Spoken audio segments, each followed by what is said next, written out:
Good morning. This is Father Stephen Kelly from St. John's Church in Detroit. We're continuing our series of daily morning meditations, where we generally look at one or another lessons that are assigned for morning or evening prayer, what is known as the Daily Office Lectionary. Today, for Saturday, I thought we'd go ahead and take a look at the lesson that's assigned from the first book of Samuel, the fourth chapter, beginning at the 12th verse. Now, remember the book of Samuel, we started off with the story of Hannah praying before God at the temple and asking for God to give her a child. And of course, God fulfills that and promises her. Then the priest, Eli, the priest, says that he will, in fact, pray and that God will answer that prayer. So she has a child, and of course that child is Samuel the prophet, who she dedicates to the service of the Lord in living in the temple, which she does after he weans. Now, what we do know is that Eli did not really know the Lord, and that his sons were evil and wicked.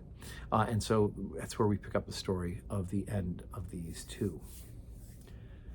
And there ran a man of Benjamin out of the army, and came to Shiloh the same day with his clothes rent, and with earth upon his head.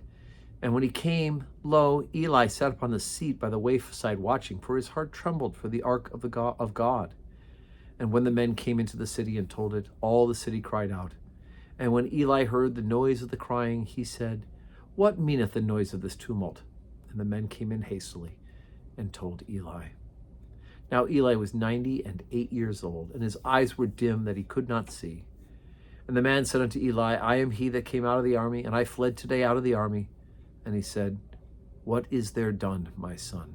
And the messenger answered and said, Israel is fled before the Philistines, and there hath also been a great slaughter among the people. And thy two sons also, Hophni and Phinehas, are dead, and the ark of God is taken. And it came pass that when he made the mention of the ark of God, that he fell off from his seat backward by the side of the gate, and his neck brake, and he died, for he was an old man and heavy, and he had judged Israel 40 years. And his daughter-in-law, Phinehas' wife, was with child, near to be delivered. And when she heard the tidings that the ark of God was taken, and that her father-in-law and her husband were dead, she bowed herself and travailed, for her pains came upon her. And about the time of her death, the women that stood by said unto her, Fear not, for thou hast borne a son. But she answered not, neither did she regard it. And about the time of her death, and she named the child Ichabod, saying, The glory is departed from Israel, because the ark of God is taken, and because of her father-in-law and her husband. And she said, The glory is departed from Israel, for the ark of God is taken. Now, remember the story about the ark, don't we? Right? The ark was that vessel that was built for carrying around the Ten Commandments, the actual graven stones. There was also some manna, the showbread in there as well, and Aaron's staff. And this was carried from place to place as a symbol of the presence of God himself. It was often referred to as the footstool of God.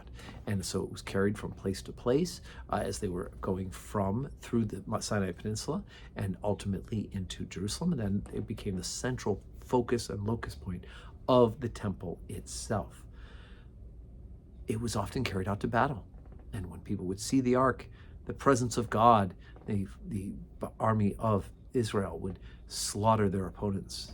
They would win because God was present if it was a righteous cause. But here we hear about the unrighteous Eli and the even more unrighteous Phinehas and Hophni. And you can read a couple of chapters ahead about the evil and wicked things that they did in the temple. All of this, of course, brings about their destruction.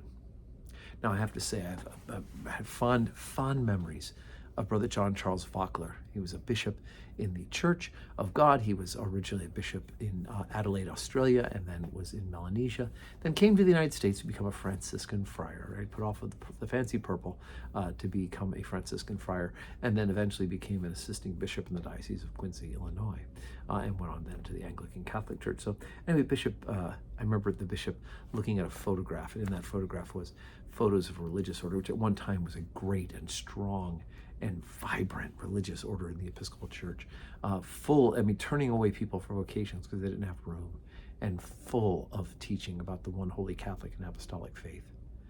And since the 60s and 70s, like so many of them, they have changed their rule, deviated from the faith as passed down from the saints, and the order is dying.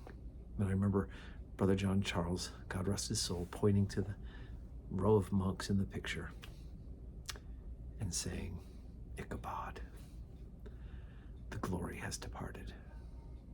Wow. So, brothers and sisters in Christ, God is still at work in his church, even though at times we just want to say to the larger church, Ichabod, the glory has departed. But God's presence is still among his people. We don't need an ark for that, and the whole history of the ark will come and go. But God willing, we will continue to please him and to look forward to serving him. May God bless you with a wonderful day. And God willing, we'll see you tomorrow in church.